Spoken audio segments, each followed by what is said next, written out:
Hey mates, good morning. How are we all doing?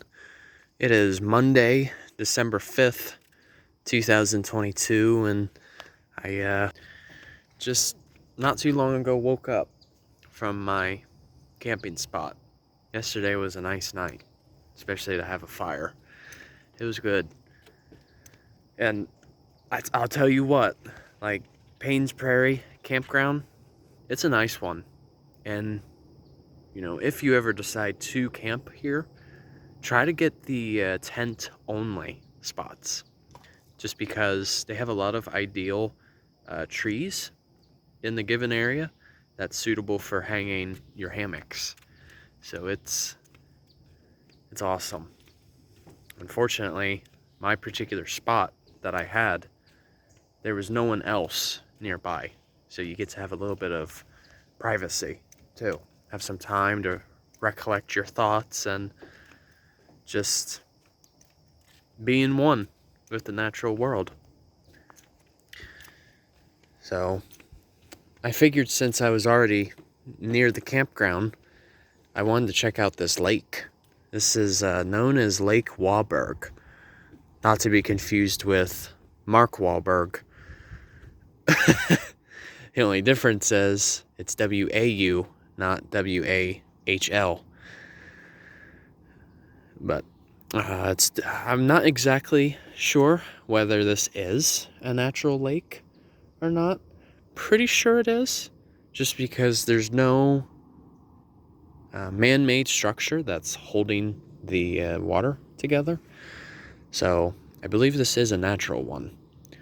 And you figure too, since we're near Alachua Lake, that is the main body of water at Payne's Prairie State Park, it's reasonable to say that this is a natural lake. But big question is, do you guys know some differences between a lake and a pond? Yeah. So one thing to look for, especially with lakes and ponds, is the depth. So, Florida is a little bit of an exception, just because even lakes in Florida aren't really that deep.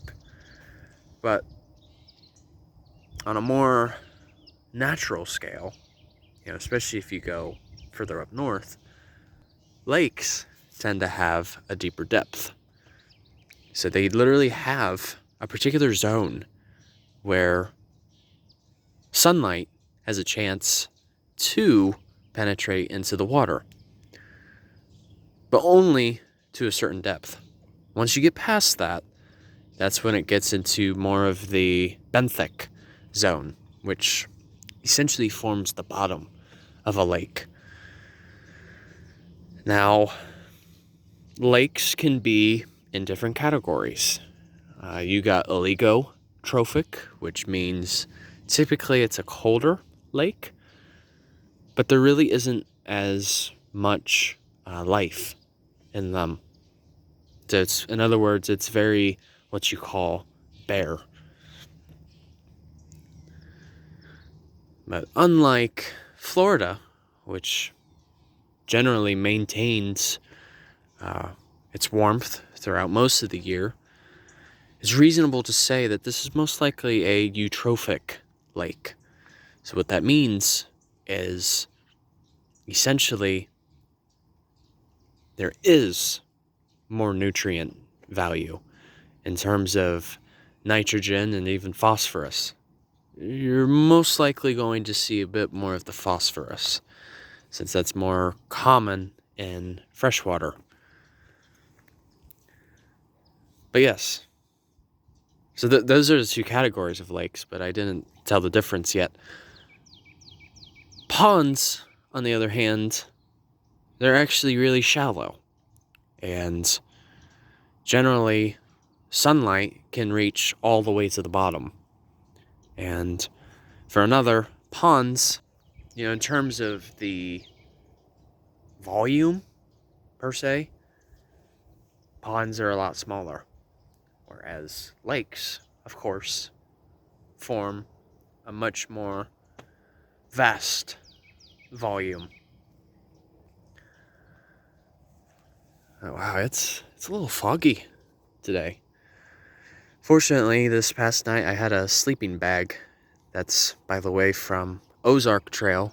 I love that brand. It did a good job of keeping me warm.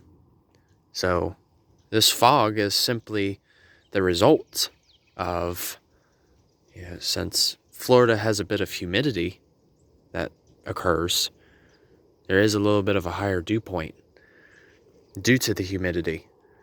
So with the higher dew point, and by the way, dew point refers to the temperature in which water vapor condensates, turns into fog or even water vapor, or water itself, pardon me, as in a liquid.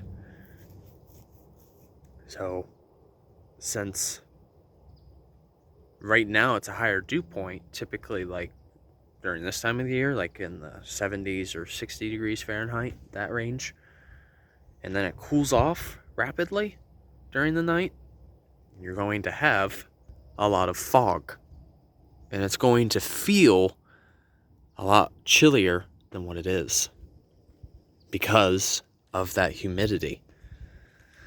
It's pretty cool how our weather system works, especially when it comes to temperatures.